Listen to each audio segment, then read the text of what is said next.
My first day at the company felt like walking into a storm, not knowing if I'd make it out. The place buzzed with energy, folks rushing about with papers, phones glued to their ears, and the clack of keyboards nonstop. There I was, in my new blazer, trying to blend into the chaos, feeling like a sheep lost in the city. "Hey, you must be the new manager." "I'm Mark, head of the department." "You got a name, or should I just call you Newbie?" A voice cut through the noise, pulling me back to reality. I turned to face him, Mark, the guy I heard so much about. Tall, with a smirk that probably got him in and out of trouble, and eyes sharp as knives. "I'm Julie," I replied, trying to sound more confident than I felt. "And I'd prefer Julie over Newbie." He laughed, a deep sound that somehow made the room seem less intimidating. "All right, Julie, let's see if you can keep up. This place waits for no one. You ready to dive in, or you gonna stand there looking scared?" His blunt words stung a bit, but I knew this was the real deal. No sugarcoating, no hand-holding. I was here to make a mark, not to be coddled. "I'm ready. Just show me where to start." Mark's smirk turned into a slight smile, one that said he might have underestimated me. "Come on, then. I'll show you the ropes. But don't expect me to go easy on you. You'll have to earn your keep here." As we walked through the maze of desks and buzzing lights, Mark rattled off names and projects, his words a rapid fire that I struggled to catch. "And another thing, don't expect everyone to play nice. This isn't kindergarten. It's a battlefield. You got the guts for it?" I nodded, feeling the weight of his gaze. "I didn't come here to play. I'm here to work and to win." "Good answer. Let's see if you mean it." Mark led me to my new office, a small space with a window overlooking the city. It wasn't much, but it was mine. The days that followed were a blur of meetings, deadlines, and learning curves steep enough to give anyone vertigo. Mark was relentless, always pushing, always demanding more. But behind the tough exterior, I caught glimpses of something else, a teacher, maybe even a friend. "Julie, this report looks like it was written by a 5-year-old. Do it again," Mark would say, tossing the papers on my desk without a second glance. "Or, you're gonna let Johnson talk over you like that? Stand up for your ideas, or they'll walk all over you." It was tough love, the kind that grated but also grew on you. Mark wasn't just teaching me about the job, he was showing me how to survive in a world where you're only as good as your last success. One evening, after the office had emptied and the city lights danced in the darkness, Mark knocked on my office door, a couple of beers in hand. "You did good today, Julie. Didn't think you had it in you to stand up to Johnson like that." I took the beer, our fingers brushing slightly. "Thanks, Mark. Means a lot, coming from you." We sat in silence for a moment, the city's hum a backdrop to our thoughts. "This place can chew you up and spit you out if you're not careful," Mark said, his voice softer than I'd ever heard. "But you, I think you might just make it." "Because of your tough love?" I teased, taking a sip of the beer. He chuckled, leaning back in his chair. "Maybe. Or maybe you're just as stubborn and hard-headed as I am." As the weeks turned into months, Mark and I found ourselves tangled in something more complicated than mentorship. Our after-hours chats turned into dinners, and those dinners turned into more. We knew the stakes, office romances were a big no-no, a taboo that could cost us both our jobs. But the heart wants what it wants, doesn't it? "Julie, we're playing with fire here," Mark would whisper, his voice heavy with a mix of desire and caution, after one of our secret meetups. "I know, but I can't help it," I'd respond, my heart racing, feeling the thrill and the danger all at once. "Let's just keep this between us. No one has to know." And so, our secret affair began. We became experts at hiding our feelings in the daylight, saving them for the shadows where we could be ourselves, if only for a moment. The risk made everything more intense, but it was a game of Russian roulette. Every stolen kiss, every whispered promise, was a bullet in the chamber, and we were both playing with the trigger. Life's funny, you know? One minute, you're sneaking around, trying to hide your love like it's some kind of contraband, and the next, you're facing a moment that could change everything. That's exactly how it went down with Mark and me. It was a Thursday evening, the kind of evening that didn't seem special until it suddenly was. We were at my place, a modest apartment that had become our little sanctuary away from the prying eyes of the world. The air was filled with the smell of the spaghetti I had cooked, a simple dish, but Mark swore it was the best he'd ever had. "Julie, you know, this sneaking around is getting old," Mark said out of the blue, his fork pausing mid-air. His voice was casual, but his eyes were anything but. I chuckled, thinking he was about to crack a joke. "What do you suggest, a billboard announcing Mark and Julie's love shack?" He didn't laugh. Instead, he put his fork down and took my hand, his touch sending a familiar thrill up my arm. "I'm serious, Julie. I've been thinking. Why don't we just make this official? Marry me, Julie. Let's stop hiding." The words hit me like a bolt of lightning. Marry him? Was he serious? My heart started racing, and a part of me wanted to say yes, before my brain could catch up. But then, reality kicked in. "Mark, you know we can't. The company." "Screw the company," he cut in, his usual calm replaced with a passion I hadn't seen before. "I love you, and I'm tired of pretending like you're not the most important part of my life. We'll figure it out. We always do." His words, so raw and honest, melted any reservations I had. How could I say no to a man who was willing to risk it all for us? "Yes," I whispered, the word barely making it out, before Mark pulled me into a kiss that sealed our promise. The next day was a whirlwind.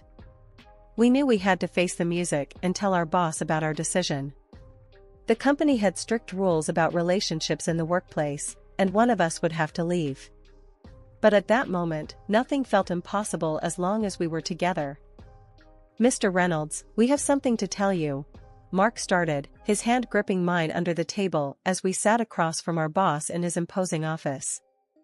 Mr. Reynolds looked up from his paperwork, his gaze sharp. "I'm listening." Mark squeezed my hand, a silent source of strength, and then laid it all out. "Julie and I are getting married. We know the company's policy, and we're prepared to deal with the consequences." Mr. Reynolds didn't seem surprised. If anything, he looked like a man who had seen it all. "I appreciate your honesty. You know the rules. One of you will have to resign." Mark was quick to lay down how it was going to be, his voice firm, brooking no argument. "It's going to be Julie who resigns. I've got the career and the salary that we need to keep things going strong. She'll stay home, take care of our future." I didn't say anything at first, the weight of his words sinking in. Part of me wanted to argue, to say we should find another way. But then, the resolve in Mark's eyes told me this was the decision he believed was best for us.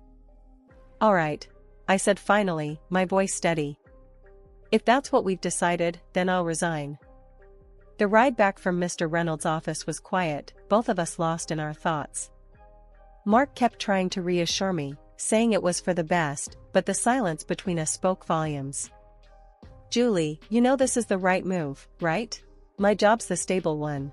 It just makes sense," Mark finally said, breaking the silence as we stood at the door of our shared future. I looked up at him, searching his face for any sign of doubt. But all I saw was certainty. "I know, Mark. It's just a big change, that's all. But we'll make it work. We always do." The honeymoon phase in our suburban home didn't last long. At first, it was all laughter and shared dreams, but then the atmosphere started to change, and not for the better. Mark began to show a side of him I hadn't seen before, a side that expected everything to be just so, perfect and without a single flaw. One evening, as I was trying to get dinner ready after spending the day cleaning the house, Mark came home early. The house smelled like the roast I had in the oven, and I thought it would cheer him up. I was wrong. "Julie, what's this?" Mark's voice cut through the quiet of the kitchen, sharp and cold. I turned to see him holding a plate with a slight frown. "It's dinner, Mark. I tried a new recipe I thought you'd like," I said, trying to keep my voice steady. The tension in the air was thick enough to slice. He took a bite and immediately made a face. "This is what you call dinner? It's bland. Can't you do anything right?" He dumped the plate into the trash with a clatter that made me jump. I felt a sting of tears in my eyes, but I fought them back. "I'm sorry, Mark. I'll make something else," I murmured, turning back to the stove, my hands shaking slightly. "No, forget it. I'm not hungry anymore." His words were a dismissal, and he stormed off to the living room, leaving me alone with my failed dish and a sinking heart. But it didn't stop there. Mark's demands grew by the day. If a shirt wasn't ironed to his liking, it ended up thrown on the floor. If he found a single speck of dust, he'd make a show of wiping it up with his finger and then wave it in front of my face. "What do I keep you around for if you can't even keep the house clean?" he'd say, and each word felt like a slap. One night, he came home late to find me asleep on the couch, waiting up for him. The TV was still on, a low hum in the quiet room. He woke me up, not gently, but by snatching the blanket away. "Why are you sleeping? The house is a mess," he barked, his eyes scanning the room for any sign of disorder. I rubbed my eyes, confused and tired. "Mark, it's 2 a.m. What mess are you talking about?" He didn't answer, just stomped off to our bedroom, leaving me to wonder what I had missed. The next morning, I found a list on the kitchen counter, items he expected to be done by the time he got back. It was like living with a ticking time bomb, never knowing what would set him off next. I tried to talk to him about it one evening, tried to understand where all this was coming from. "Mark, can we talk? It feels like you're always angry with me. What's going on?" He just looked at me, cold and distant. "There's nothing to talk about.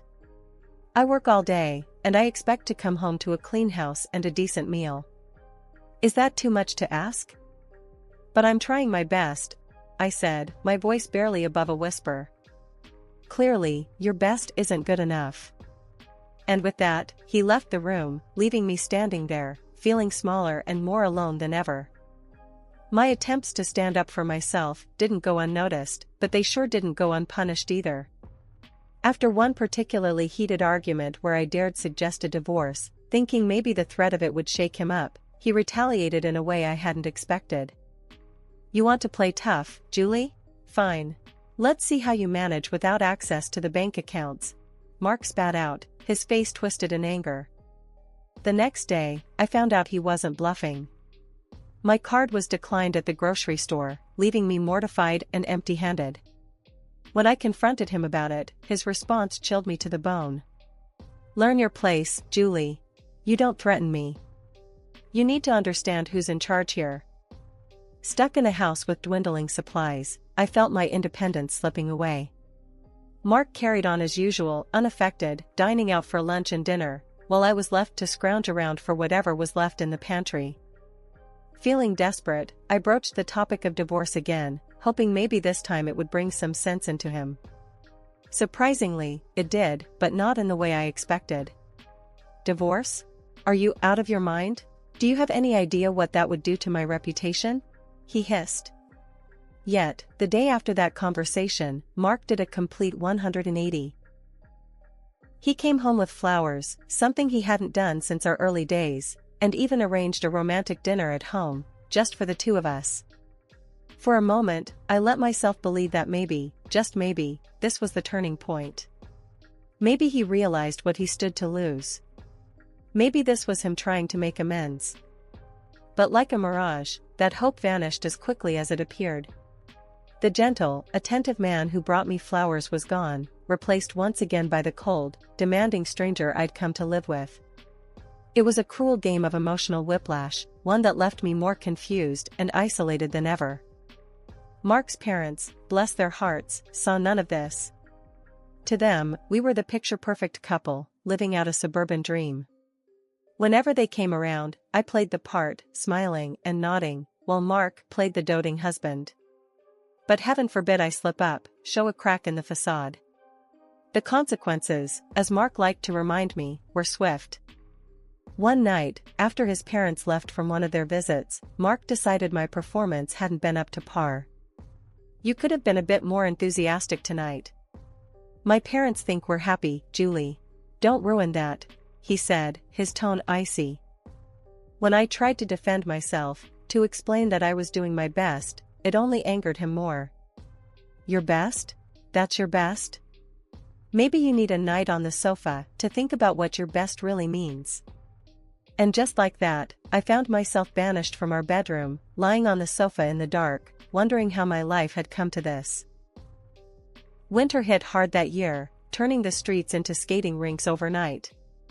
I remember thinking I should be careful as I headed out to the store, but caution wasn't enough to keep me on my feet. I slipped on the ice, felt a sharp pain, and then nothing but the cold seeping through my coat as I lay there, waiting for help. Passers-by were quick to call an ambulance, and I spent the day in a blur of x-rays and doctors telling me I'd broken my leg. By the time they put me in a cast and sent me home, it was already dark. I tried calling Mark from the hospital, tried to tell him what happened, but all I got was his voicemail. So, I sent him a message and hoped he'd understand. The taxi dropped me off at our house, and I hobbled to the door, leaning heavily on my crutches. The moment Mark opened the door, I knew something was wrong. His face was twisted in anger, not concern. "Where have you been? I come home to no dinner, and you're nowhere to be found," he barked, before even greeting me. I was in shock, pain throbbing through my leg, as I tried to explain. "Mark, I broke my leg. I've been in the hospital all day. Look." I lifted the edge of my coat to show him the cast, thinking surely this would soften his anger. But it didn't. "Excuses, Julie. Always excuses with you. A broken leg is no reason for laziness," he snapped back, as if my injury was a personal inconvenience to him. Tears pricked my eyes, not just from the pain but from the utter disbelief. "Mark, I can't cook or clean properly like this. Maybe we could hire an au pair, just for the 3 months until I'm better?" His response was a laugh, short and bitter. "Spend my money because you can't do your duties? No way. You'll just have to manage." And just like that, I was left to fend for myself. Cooking was a nightmare, each step a new level of pain. Cleaning was even worse, trying to balance on crutches while wiping down surfaces and sweeping floors. Mark watched me struggle every day, offering no help, only criticism if something wasn't up to his standard. That was my breaking point. Not the fall, not the broken leg, but the realization that the man I married had so little compassion, so little love left for me. I was more than just hurt, I was broken, not just physically but deep down where it mattered most. It was a day like any other, or so I thought, hobbling around on one leg, trying to keep the house up to Mark's impossible standards. The pain was a constant companion, but on that day, it was overshadowed by a growing sense of defiance. I'd reached my limit, fed up with the way Mark treated me, especially after the incident with the trash. I'd forgotten to take it out, a simple mistake, but Mark turned it into a spectacle. He came home, saw the full trash can, and without a word, dumped it right there on the floor next to me. "Clean it up," he ordered, his voice cold as ice. I did as he said, fighting back tears, the pain in my leg burning with each step I took to tidy his mess.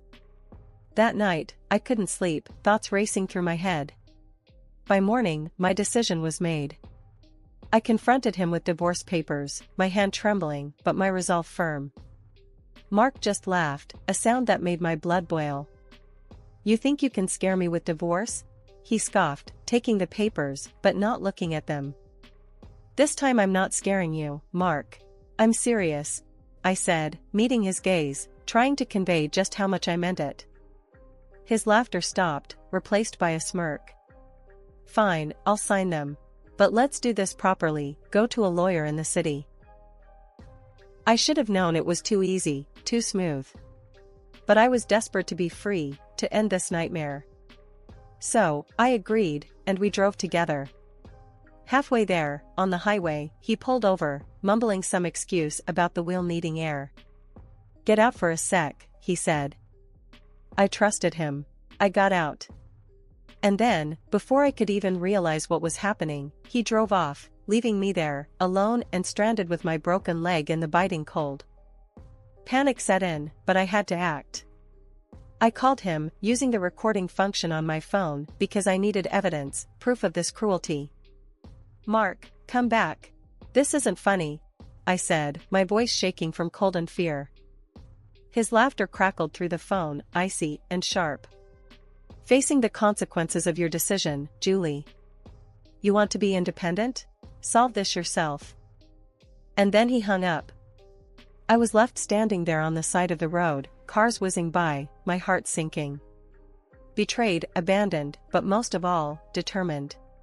That's when a car pulled up. To my surprise, it was my former boss, Mr. Reynolds, who also happened to be Mark's boss. His brow furrowed in concern as he rolled down the window. "Julie, what on earth are you doing out here, especially in this condition?" he asked, his voice laced with worry. I hesitated, not sure where to start or how much to share. But then, the floodgates opened. I told him everything, how Mark had been treating me, the accident, and finally, how he left me stranded on the side of the highway with a broken leg. The words poured out, raw and unfiltered. Mr. Reynolds' expression darkened with each word I said. "This is unacceptable, Julie. Get in the car. We're going to sort this out," he said, his tone leaving no room for argument. He drove me to his office, offering me a hot coffee that warmed my hands but couldn't touch the chill in my bones. After I settled in, he excused himself for a moment. I didn't know what he planned, but I trusted him. He returned shortly, mentioning he had invited Mark over under the guise of an urgent meeting. When Mark walked in and saw me, his face went white as a sheet. "Julie? What?" "Sit down, Mark. We have a lot to discuss," Mr. Reynolds interrupted, his voice calm but with an edge that made Mark comply without a word. Mr. Reynolds didn't mince his words. "Mark, I've been informed of your behavior, both as a husband and indirectly as an employee. It's inexcusable. I can't have someone who exhibits such cruelty on my team. You're fired." Mark tried to defend himself, throwing a panicked look my way. "Julie, tell him you're exaggerating. This is just a misunderstanding." That's when I played the recording of our last conversation, the one where he laughed after abandoning me on the highway. The room fell silent as my voice and Mark's laughter filled the space. There was nothing left for him to say. He knew it, I knew it, and Mr. Reynolds knew it. Mark left the office, head hung low, the finality of the situation settling around us like a heavy cloak. Mr. Reynolds turned to me, his expression softening. "Julie, I'm so sorry you went through this. If there's anything I can do." "Thank you, Mr. Reynolds. Just this. Listening to me, believing me. It's more than I could have asked for," I said, the weight of the past months starting to lift ever so slightly. He nodded, understanding. "You're welcome here, Julie.